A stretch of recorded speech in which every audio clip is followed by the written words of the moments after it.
فرمایا سر بھی آپ کا مونڈا جائے گا، 14 کوڑے بھی لگیں گے، بس آپ یہ بتا دیں کہ آپ نے اس کے ساتھ یہ جو سارا کچھ کیا یہ اکیلے میں کیا کہ لوگوں کے سامنے کیا ہے؟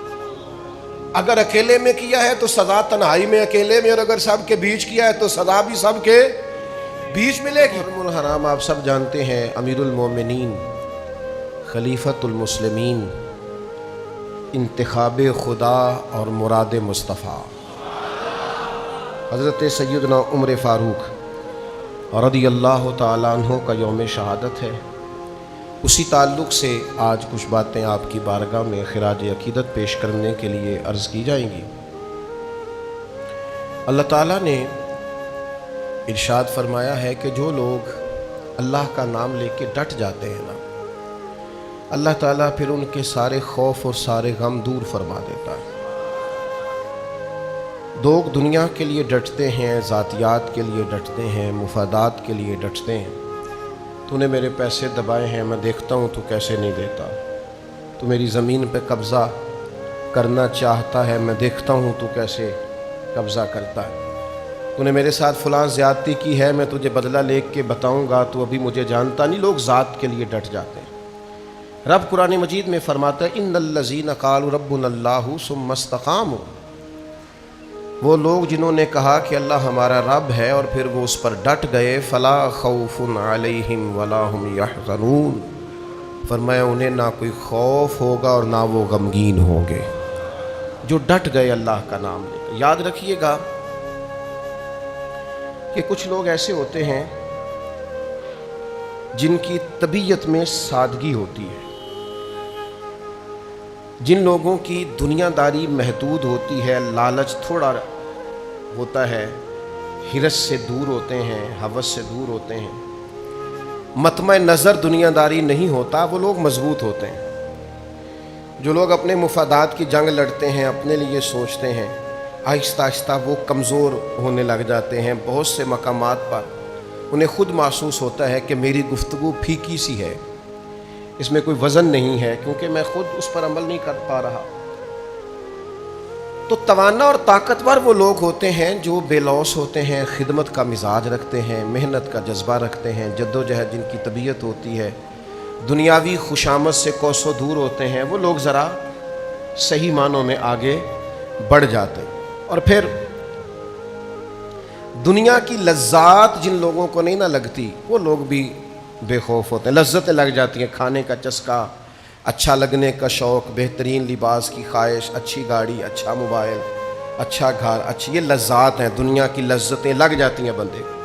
جن لوگوں کو یہ لذت لگ جاتی ہے نا، وہ پھر عبادت کی لذت نہیں لے پاتے، وہ یاد خدا کی لذت نہیں لے پاتے، سجدوں میں جمتی نہیں پیشانیاں ان کی الا ماشاءاللہ۔ تلاوت قرآن مجید کے ساتھ ان کا وہ لب و لہجہ نہیں ہوتا، چونکہ یہ ایک الگ ذائقہ ہے، یہ بھی ایک ذائقہ ہے پورا۔ دنیا داری کی لذات یہ جب پورے طور پر ہیوی ہو جاتی ہیں، ہمارے ایک استاد کہا کرتے تھے، کہتے تھے میں اپنے بچوں سے بھی کہتا ہوں اور اپنے شاگردوں سے کہتا ہوں کہ جس آدمی کے بال ہی سارا دن ٹھیک نہیں ہوتے، اس نے کوئی کام کیسے کرنا ہے؟ سارا دن تو اس نے آئینے کے سامنے کھڑے ہو کے گزار دیا تو کیا کرے؟ دنیاوی لذتیں جن لوگوں کو لگ جاتی ہیں ان کے لیے بھی بہت ساری چیزیں مشکل ہوتی ہیں۔ اور پھر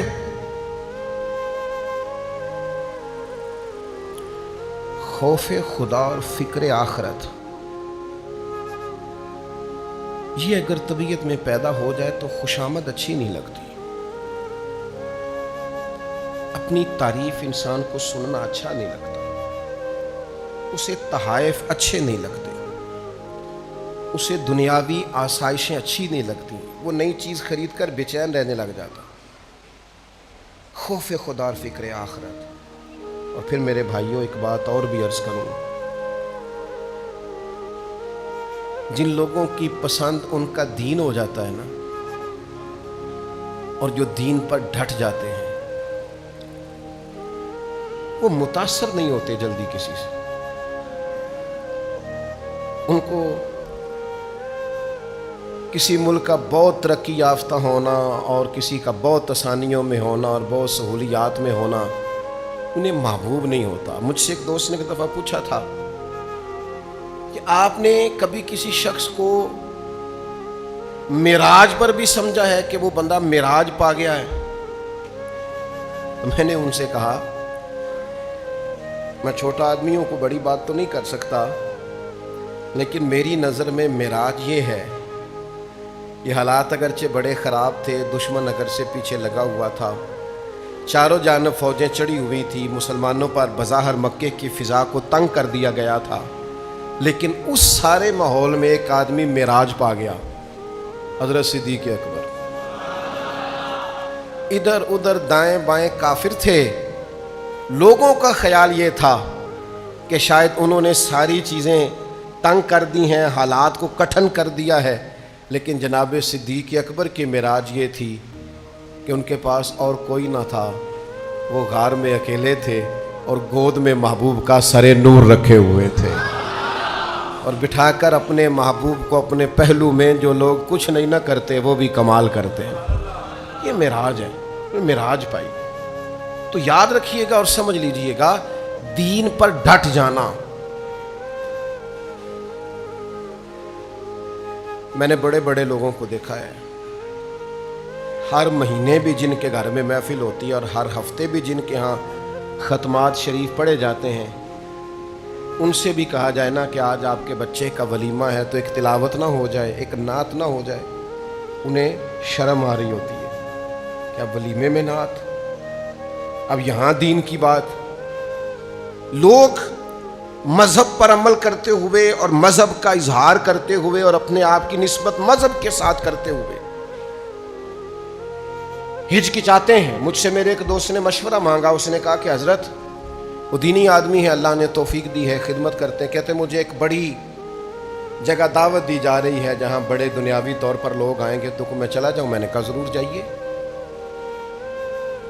وہ کہنے لگے کہ اکثر ڈر سا آتا ہے بندہ دنیا دار نہ ہو جائے۔ میں نے کہا آپ کو دنیا دار سمجھ کے بلایا ہی نہیں جا رہا، آپ کا تو امامہ دیکھ کے آپ کو دعوت مل رہی ہے، آپ کا دینی تعارف دیکھ کے۔ ہاں وہاں جا کے آپ کو دیندار سمجھ کے بلایا ہے تو آپ نے دنیا داروں کے بیچ بیٹھ کر بھی دیندار ہی رہنا، چونکہ آپ کی عزت، آپ کا وقار، آپ کی عظمت مذہب کی بنیاد پر۔ وہاں جا کر آپ کوئی ایسا سٹائل اختیار نہ کریں جس سے آپ کی دینی نسبت کو ٹھیس پہنچے۔ نبی پاک صلی اللہ تعالی علیہ وسلم نے ارشاد فرمایا، مسند امام احمد میں صحیح سند سے روایت موجود ہے، حضور فرماتے ہیں میری امت میں دین میں سب سے زیادہ سختی کے ساتھ عمل کرنے والے، خود عمل کرنے والے، میری امت میں دین پر سب سے زیادہ سختی کے ساتھ عمل کرنے والے کا نام عمر ابن خطاب ہے۔ ایسا نہیں کہ وہ سختی سے عمل کرواتے ہیں، یہ نہیں فرمایا، عمل کرنے والے۔ ہم بھی کرتے ہیں، پر ہمارے یہاں کچھ لوگ دین پر سختی سے عمل کرواتے ہیں، ان کے پاس چونکہ ممبر ہوتا ہے، مائک ہوتا ہے، تو وہ سختی اور شدت کے بھی جملے بولیں تو چونکہ اب وہ بیٹھے ہی گفتگو کے لیے تو کہہ سکتے ہیں، سر تسلیم خم ہے جو مزاج یار میں آئے۔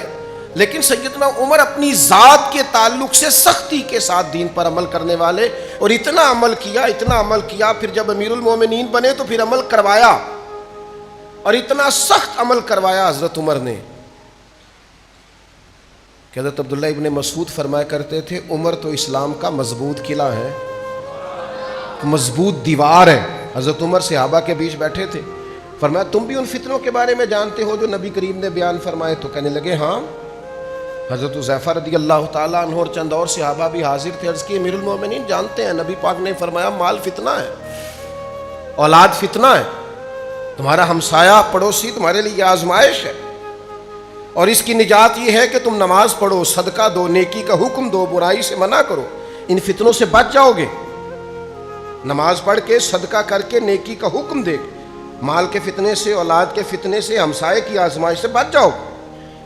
حضرت عمر کہنے لگے میں اس فتنے کی بات نہیں کر رہا، میں اور فتنے کی بات کر رہا ہوں جو دین کے معاملے میں آئے گا۔ تو حضرت حذیفہ کہنے لگے اے عمر میں اس فتنے کے بارے میں جانتا ہوں، لیکن ایک دروازہ ہے اس فتنے کا جس دروازے نے اس فتنے کو روکا ہوا ہے۔ تو حضرت عمر فوراً بولے، فرمانے لگے پھر یہ بتاؤ کہ وہ دروازہ کھولا جائے گا کہ توڑا جائے گا؟ حضرت حذیفہ کہنے لگے وہ توڑا جائے گا۔ حضرت عمر کہنے لگے ٹوٹ گیا تو پھر تو فتنوں کا دروازہ کھل جائے گا. کہاں؟ قانون قدرت یہ ہے، فیصلہ ہی یہی ہے، تقدیر ہی یہی ہے کہ وہ دروازہ ٹوٹ جائے گا، بند نہیں ہوگا، پھر فتنے تیزی سے باہر نکلیں. مجلس برخاست ہو گئی، جناب عمر گھر تشریف لے گئے. لوگوں نے حضرت حذیفہ کو پکڑ لیا، بخاری میں موجود ہے کہ حذیفہ وہ کون سا فتنہ ہے، وہ کون سا دروازہ ہے جو فتنوں کے رستے میں دیوار بنا ہوا ہے، اور پھر یہ کہ کھولا نہیں جائے گا اور توڑ دیا جائے گا، اور پھر یہ کہ ایسا ٹوٹے گا کہ فتنے باہر آ جائیں گے. تو حضرت حذیفہ چپ کر گئے اور سکتے کے بعد کہنے لگے وہ فتنے ہیں جو اسلام کی طرف آئیں گے، مسلمانوں میں پھیلیں گے، اور دروازے کا نام عمر ابن خطاب ہے. اور فرمایا یہ دروازہ کھولا نہیں جائے گا، توڑ دیا جائے گا، عمر شہید کر دیے جائیں گے. دوستو حضرت عمر کو اللہ تعالیٰ نے وہ شان دی کہ ایک مضبوط مزاج، ایک مضبوط قلعہ. بہت پیار کریں اپنے بچوں سے. قرآن مجید نے کہیں بچوں سے پیار کرنے کا کہا نہیں، بلکہ اگر میں کہوں کہ قرآن مجید نے تو تھوڑا کم کرنے کا کہا ہے، کیونکہ بچوں سے تو فطرتی پیار ہوتا ہے. دولت کو، اولاد کو فتنہ اور آزمائش کہا ہے، تھوڑا کم کرنے کا کہا ہے. ضرور پیار کریں اپنی اولاد سے، ضرور پیار کریں اپنے دوستوں سے، لیکن اس چکر سے باہر نکل آئیں کہ میں اگر یہاں سختی کروں گا تو فلاں میرے خلاف ہو جائے گا. تو ہو جائے، آپ تو انہیں دوائی تک نہیں کھلا سکیں گے، یہ تو بیمار کے بیمار رہ جائیں گے اگر آپ نے سختی نہ کی. یہ گڈ بک میں آنا چھوڑ دیں. یہ میرے دوست بھی مجھے اچھا کہیں، فلانا مجھ سے نہ بگڑ جائے، فلانا مجھ بگڑ جائے جس نے بگڑنا ہے. سیدنا عمر رضی اللہ تعالیٰ عنہ کا یہ مزاج تھا، کبھی بندوں کی پرواہ نہیں کی. بندے کیا کہتے ہیں، کسی کو آنا ہے تو بسم اللہ، نہیں آنا تو الحمدللہ. لیکن انہوں نے زندگی بھر اگر پرواہ کی ہے تو یا اللہ کی ہے یا اللہ کے رسول کی ہے. ہم نہ اپنے آپ کو کسی قسم کے کٹہرے میں نہیں لانا چاہتے. مجھے کوئی برا نہ کہے، او بھائی کہہ لے جس نے کہنا ہے، ایک دفعہ نہیں 100 دفعہ کہے، 1000 دفعہ کہے، 100 بسم اللہ کہے، لیکن آپ اصول پر کھڑے رہیں، آپ مضبوط بات کریں، آپ طاقتور بنیں. آپ کی طبیعت، حضرت عمر کا درہ تھا، وہ لٹکا کرتا تھا اور پورے جوش و خروش سے لٹکتا تھا. حضرت عمر کو استفسار کی عادت تھی، وہ سوال پوچھتے تھے، کہاں تھے تم، کیوں نہیں یہ کام کیا. یہ جو مزاج ہے نا جی، فلانا بڑا درویش ہے، کسی کو کچھ نہیں کہتا، غلط کرتا ہے، نقصان اٹھائے گا، کیوں نہیں کہتا کسی کو کچھ. کہنا چاہیے. جہاں کوئی غلطی کرے، حضرت عثمان غنی تو مسجد میں ایک صحابی جمعے میں دیر سے آئے، فرمایا آپ کہاں تھے؟ نے کہا میں لیٹ ہو گیا تھا اور فلاں کام کر رہا تھا. میں وقت پہ آیا کرو، جمعے کا دن ہے، آپ کو پتہ نہیں اذان ہو جائے تو سارے کام چھوڑ دینے چاہیے. انہوں نے کہا جی میں لیٹ ہو گیا، پھر میں وضو کرتے کرتے 5 منٹ اور ہو گئے.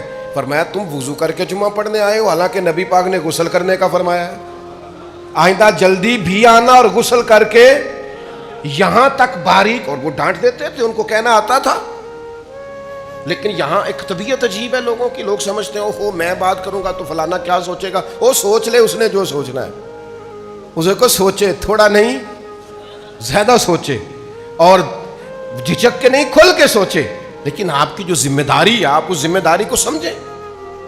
سیدنا فاروق اعظم رضی اللہ تعالیٰ عنہ گورنر بناتے تھے، پھر ان کا حساب کرتے تھے.